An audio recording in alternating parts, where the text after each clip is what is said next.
président Saleh Zaoude a rendu visite aux membres des forces de défense à l'hôpital des forces armées. Le Premier ministre Abiy Ahmed a déclaré que son gouvernement va honorer sa promesse et annoncer la victoire de l'Éthiopie.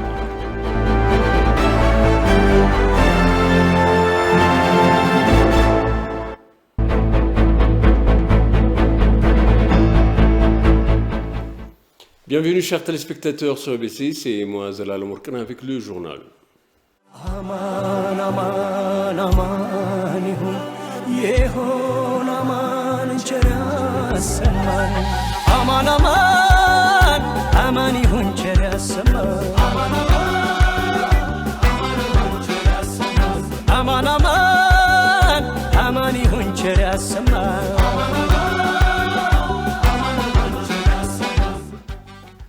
Retournons au journal. La présidence Saleh Zaoude, accompagnée du maire adjoint de l'administration de la ville d'Addis Abeba, Adanecha Bebe, a rendu visite aux membres des forces de défense qui sont soignés à l'hôpital de forces armées. Dans ses membres, après la visite, la présidence Saleh Zaoude s'est dite heureuse de pouvoir célébrer la journée des héros avec les héros. Dans le même temps, la présidente a rappelé l'attaque terroriste du 24 octobre 2013 par le TPLF contre le commandement nord de la République fédérale démocratique d'Éthiopie. J'espère que vous êtes en sécurité et que vous retournez bientôt au travail, a-t-elle assuré, encourageant les militaires qui sont traités et soignés à l'hôpital de l'armée. Le prix que vous avez payé ne sera jamais oublié et nous ferons notre part à accréditer la présidence Saleh Zaoude. Adanecha Bebe, maire adjoint de l'administration de la ville d'Addis Abeba, a précisé que célébrer la journée des héros avec les héros qui ont sauvé le pays est en soi une opportunité. S'il était possible de célébrer aujourd'hui avec les forces de sécurité en première ligne, la joie sera doublée, a-t-elle ajouté. Le sacrifice pour la suivi de la nation est la chose la plus importante. On s'en souviendra toujours, a-t-elle souligné. Les blessures et la mort arrivent à n'importe quel être humain, mais c'est une question de fierté et que ce soit un sacrifice pour votre parti, a-t-il déclaré. Le soldat de leur part ont déclaré qu'ils ne s'en plaignent pas et qu'ils rêve plus de récupérer rapidement et de passer à une autre chose.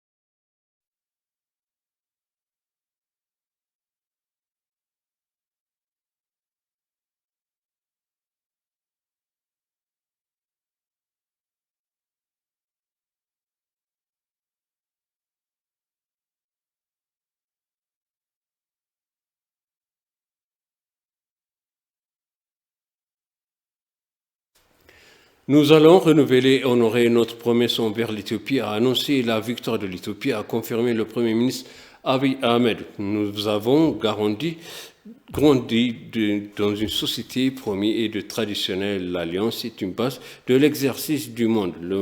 L'homme de l'environnement a expliqué que l'environnement est basé sur la confiance et la compréhension mutuelle.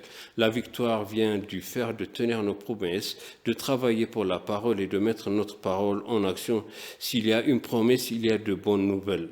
Nous renouvelons et honorons notre promesse envers l'Éthiopie et nous annoncerons la victoire de l'Éthiopie, a-t-il ajouté, les gouvernements et les peuples vivant par alliance. Si nous sommes fidèles aux promesses que nous avons faites en tant que gouvernement et en tant que peuple, le pays sera paisible, confortable et prospère, a-t-il précisé.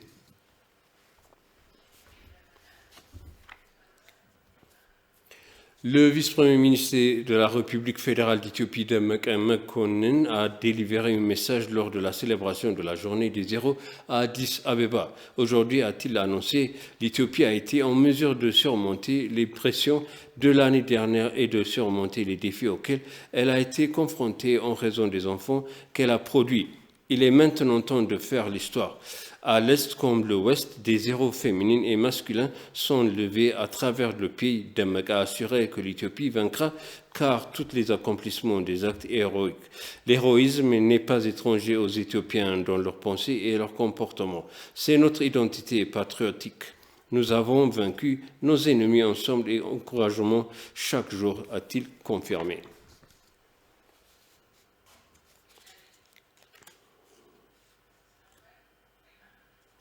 Bildane Seyum, responsable de la langue étrangère et des médias numériques au cabinet du Premier ministre, a fait une déclaration sur l'actualité nationale. Plus de 200 enfants, mères, diacres et membres du clergé ont été massacrés dans le Tchanakabele de Dabat, Warada, de l'État régional d'Amara, selon Bildane Seyum, responsable des langues étrangères et des médias numériques au bureau du Premier ministre. Elle a déclaré que les rumeurs selon lesquelles le TPLF avait quitté la région d'Afar de lui-même étaient fausses et que le groupe terroriste avait subi de lourdes pertes à la suite des actions de forces de défense et de forces spéciales de l'État régional d'Afar et de la milice Afar. En plus du massacre des innocents de diverses régions du pays, le TPLF a détruit d'autres écoles et hôpitaux, dont l'école construite par le célèbre athlète Haile Gebrselassie. Il a expliqué que la visite officielle du Premier ministre Abiy Ahmed au Sénégal et au Ghana renforcerait les liens régionaux et se concentrerait sur les bénéfices mutuels des liens africains. Elle a ajouté que les relations de l'Éthiopie avec les pays africains sont longues et historiques et précise également que la visite actuelle du Premier ministre visait l'Union africaine.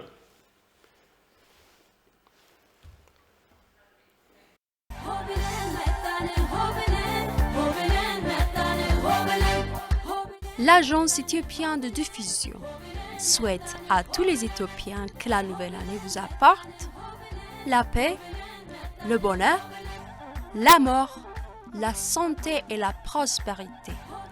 Bonne nouvelle année. L'ambassadeur Dina Mufti, lors de son briefing hebdomadaire, a annoncé que l'Éthiopie a accompli beaucoup de choses dans le domaine de la diplomatie. Voici le reportage de BT Social.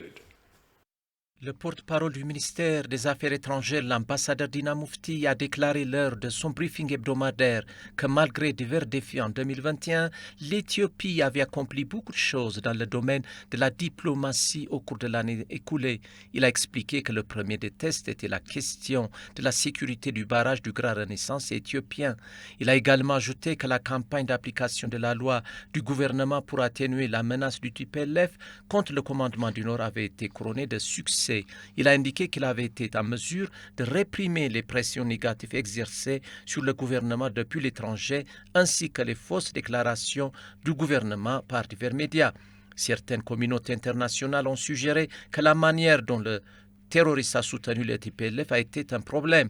Il a souligné que les efforts incessants du gouvernement éthiopien ont finalement permis aux médias sociaux d'être tenus responsables de leurs actions. Il a confirmé que la réussite des 6e élections générales du pays et la reconnaissance du programme Green Fingerprint pour sa contribution au changement climatique sont considérées comme une nouvelle victoire de l'Éthiopie. L'ambassadeur Dina Mufti a noté que la situation à la frontière entre l'Éthiopie et le Soudan est restée la même et que l'Éthiopie surveille de près la situation. Au milieu de tous ces succès, l'ambassadeur a déclaré que les tests ne manquaient pas. Il a ajouté que la participation de la diaspora était importante dans la sauvegarde de la souveraineté, de la paix et de la sécurité de l'Éthiopie.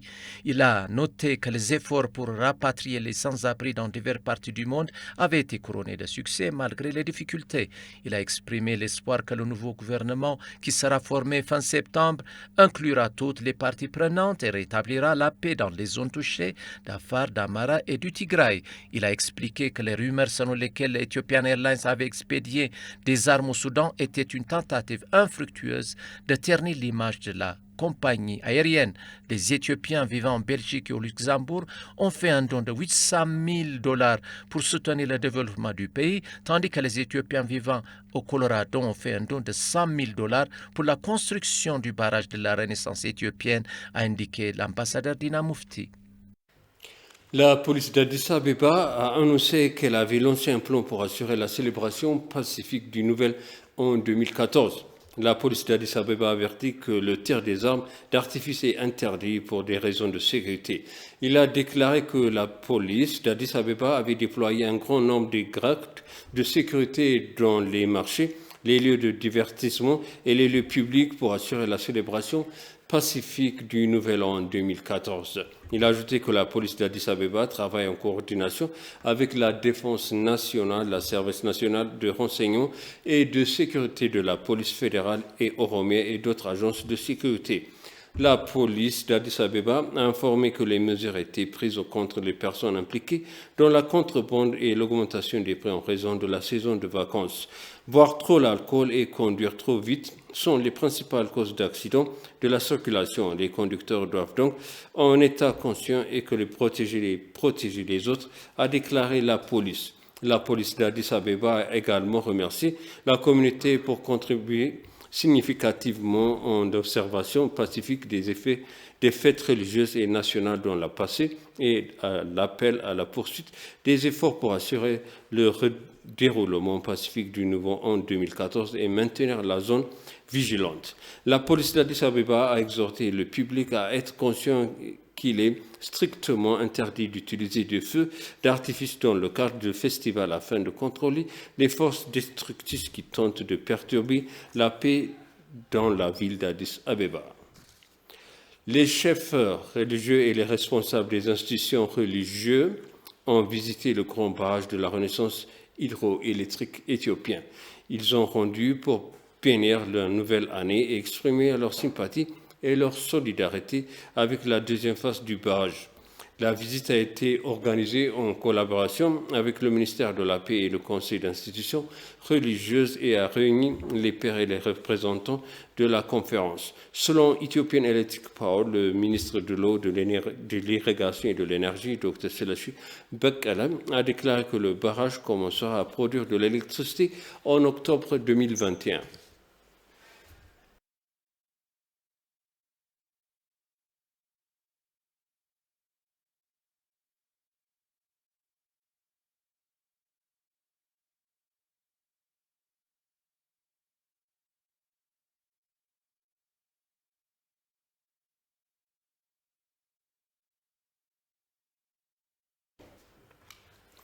Et pour conclure le journal, la police d'Addis Abeba a arrêté un suspect qui ouvrait un centre médical Covid-19 dans la sous-ville de Bolé sans licence médicale. Le suspect a été arrêté après l'ambassade du Japon de sous-ville de Bolé, Warada 2. Selon les informations obtenues du département des enquêtes criminelles du département, la police de la sous-ville de Bolé, le poste de la police de la compagnie aérienne, enquête sur le cas d'une personne qui a ouvert une clinique sans l'autorisation de l'autorité de contrôle des aliments et des drogues de la sous-ville de Bolé.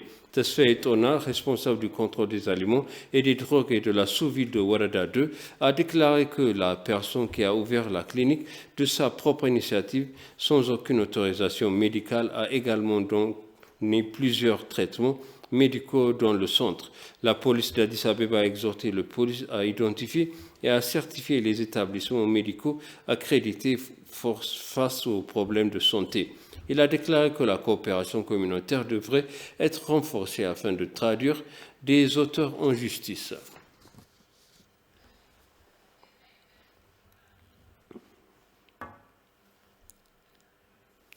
Et maintenant, je vous répète les titres principaux. La présidence Al-Zoudi a rendu visite aux membres des forces de défense à l'hôpital des forces armées.